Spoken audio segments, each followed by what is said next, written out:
யார் முந்துகிறார், யார் பின்தங்கியிருக்கிறார் என்பதெல்லாம் இன்னும் கொஞ்ச காலத்தில் எல்லாம் தெரிய தான் போகிறது.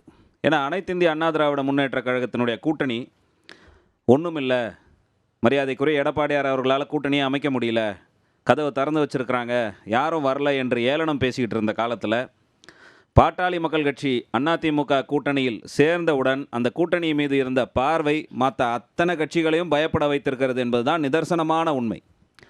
இன்றைக்கி திராவிட முன்னேற்றக் கழகம் இன்றைக்கி வரவங்க போகிறவங்களெல்லாம் கூப்பிடுறாங்க அப்படின்னு ஒரு கருத்தை மரியாதைக்குரிய தாவேகா கட்சியிலிருந்து வந்தவர் சொன்னார். அது எப்பத்துலேருந்து ஆரம்பிக்குது? பாட்டாளி மக்கள் கட்சி இன்றைக்கு ஒரு பலம் வாய்ந்த கட்சியாக மக்கள் நலன், மரியாதைக்குரிய அண்ணன் ஸ்ரீதர் சொன்ன மாதிரி மக்களுடன் இருக்கக்கூடிய இயக்கங்கள் என்று சொன்னால் நாம் தமிழர்களுக்கெல்லாம் மூத்த முன்னோடி. ஏன் நாம் தமிழருக்கே பாடம் கற்றுக் கொடுத்த கட்சி பாட்டாளி மக்கள் கட்சி. மக்களுக்காக எப்படி போராட வேண்டும் என்பது, மக்களுடைய பிரச்சனையில் தொடாத பிரச்சனை கிடையாது, கடத்தில் அடிமட்டம் வரைக்கும் இறங்கி போராடுகின்ற கட்சி பாட்டாளி மக்கள் கட்சி. ஏனென்றால் எங்களை வழிநடத்திய தலைவர் அப்படிப்பட்ட தலைவர். தன்னை போராளி என்று சொல்லக்கூடிய ஒரு தலைவரின் வழி வந்த பாட்டாளி மக்கள் கட்சி இன்னைக்கு மக்கள் பிரச்சனையில் நிற்குது. ஏனோ ஒரு குறுகிய காலம் இன்னைக்கு உங்களுக்கு எதிராக நிற்கிறாரேன்னு கேட்குறாங்க. காலம் அது ஒரு சில சின்ன கருத்து வேறுபாடுகள் உள்கட்சி உள்ளே இருக்கும், அது காலப்போக்கில் சரியாகும். ஆனால் கொள்கை என்பதோ வழிகாட்டுதல் என்பதோ அதன் வழி வந்தவர்கள் தான் நாங்கள் அத்தனை பேருமே. அப்படி வளர்ந்து வந்தவர்கள் மக்கள் பிரச்சனை என்பது எடுத்து முடியும் வரை போராடக்கூடியவர்கள் தான் நாங்கள். அப்போ மக்களுடைய நம்பிக்கையை பெறுவதற்கு எங்களுக்கு ஒரு காலதாமதமாகிடுச்சு. அது இந்த தேர்தலில் நிச்சயமாக நாங்கள் பெறுவோம் என்பதில் எந்தவித மாற்று கருத்தும் இல்லை.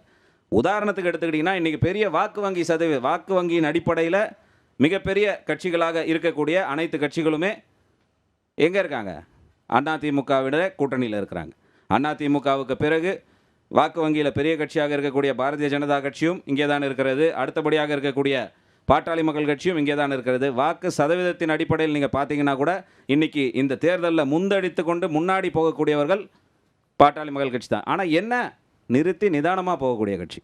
மரியாதைக்குரிய அண்ணன் சொன்ன மாதிரி ரேஸில் வேகமாக ஓடி போய் தறிகட்டி போய் விழற கட்சி பாட்டாளி மக்கள் கட்சி அல்ல.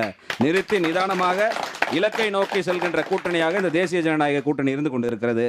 நிச்சயமாக மக்களின் நம்பிக்கையோடு இந்த மக்கள் விரோத ஆட்சியை, மக்களை ஏமாற்றுகின்ற ஆட்சியை மாற்றி நம்பிக்கைக்குரிய ஒரு ஆட்சியை தருவதற்கு தேசிய ஜனநாயக கூட்டணியின் ஆட்சி நிச்சயமாக கை கொடுக்கும்.